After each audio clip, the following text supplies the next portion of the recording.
तुम जाओ जाओ। चलो राधा। वाह,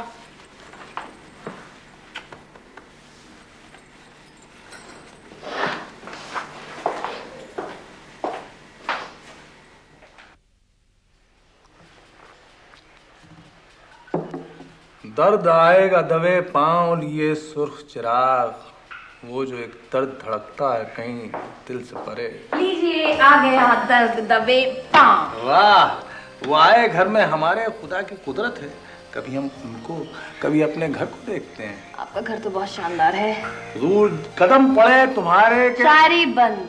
जाहिर है, अब तुम आ गई हो तो गाली गलौज का दौर चलेगा। तो बैग नीचे रखो और ये बताओ कि ग्राउंड फ्लोर पर रहोगी या फर्स्ट फ्लोर पर? मेरे आने की वजह नहीं पूछोगे? इतना बेवकूफ नहीं हूँ कि तुम्हें बैग समेत देखकर तुम्हारे आने की वजह पूछूं। भाई जाहिर है तुम मेरे घर को अपना घर समझकर आई हो, for which you most welcome. Thank you. अच्छा बताओ, ऊपर के नीचे? यहाँ तो मैं सोता हूँ। अब से नहीं सोओगे। ओके।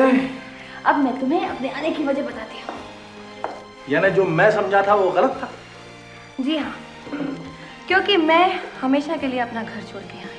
अरे ये तो बहुत खुशी की बात है, यही तो मैं चाहता था। लेकिन यहाँ रहने नहीं, तुम्हें यहाँ लेने आई हूँ। ओह, नॉट अ बैड आइडिया। लेकिन कहाँ? मेरे दादाजी का एक फार्म हाउस है जो मेरे नाम पे है। वहाँ कोई नहीं रहता। मैं चाहती हूँ उसे आबाद करके उसमें रहूँ। रहूं या रहें? तुम्हारे बारे में मैं तो फैसला नहीं कर सकती ना। लेकिन तुम मुझे लेने आई थी ना? लेकिन सिर्फ मेरी मदद के लिए। ओह, तो इसका मतलब ये है कि मैं वहां पे तब तक रहूं जब तक कि फार्म हाउस बस नहीं जाता, उसके बाद अपना सूटकेस पैक करके अपने घर चला आऊं। ठीक है भाई, ये भी चलेगा आपके लिए। इडियट हो तुम। मैंने ये तो कहा कि तुम सूटकेस लेके बाद में वापस चले आना। तुम चाहो तो वहाँ हमेशा के लिए रह सकते हो, पूरी जिंदगी में। अच्छा ये बताओ, वहाँ कोई रहने के लिए झोपड़ा वोपड़ा है या आसमान के नीचे ही सोना पड़ेगा? पूरा फार्म हाउस है, वहाँ माली है, मालन है, घोड़ा गाड़ी है, सब कुछ है। और तुम्हें कुछ फार्मिंग के बारे में पता है कि नहीं? अभी तक तो मालूम नहीं है, लेकिन मेरे ख्याल से इतना मुश्किल काम नहीं है। हाँ, मुश्किल तो कोई काम नहीं होता। तो कब चलना होगा? अभी। You mean अभी? I don't like to waste time. ठीक है भाई, मैं आपके साथ अभी इसी वक्त कहीं भी चलने को तैयार हूँ। लेकिन एक बात बताओ, पापा कर्जा कैसे उतारेंगे?